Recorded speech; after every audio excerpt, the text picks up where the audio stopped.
A beautiful morning it is, December 9th, 2024. And today we're looking in 1 Samuel chapter 3, and we're going to isolate in on verse 10 today, okay? For 1 Samuel chapter 3, verse 10, grab your coffee and get your Bible out, and let's take a look at this text. And let me remind you, if you haven't subscribed to the channel, I would certainly appreciate it if you would, or to share this video with others, because that really does help the algorithms, which then helps to get more people to see it. And so I would appreciate you taking a moment and doing that. And so anyway, let's look at our text here. 1 Samuel chapter 3, verse 10 says, "And the Lord came and stood calling as at other times, Samuel, Samuel.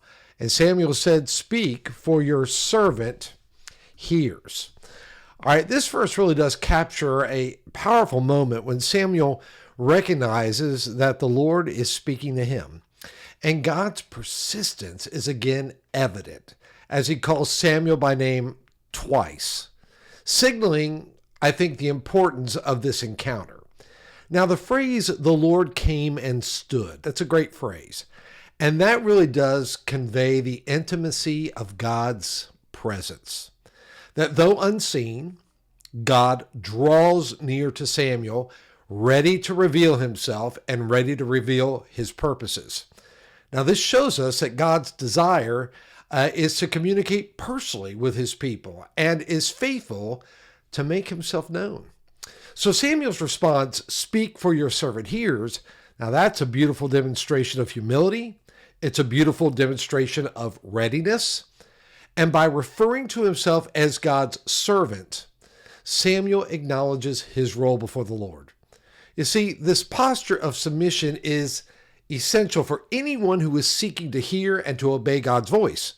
And Samuel's willingness to listen and to respond really does stand in stark contrast to the spiritual disobedience and apathy seen elsewhere in Israel at the time. So this moment really does mark a turning point in Samuel's life. You see, by choosing to respond to God's call, Samuel steps into a new role that will shape his life, and it will shape the future of Israel. And it also reminds us of the significance of hearing God's voice, not merely for the sake of knowledge, but for action and obedience. God doesn't speak just to inform us. He speaks to transform us and invite us into his work. So let me ask, how often do you take time to intentionally listen for God's voice? In prayer today, tell God, "Speak, for your servant hears." And then spend time quietly waiting for him to lead you through his word, his spirit, or godly counsel. Ask him to give you a heart of humility, ready to obey whatever he reveals.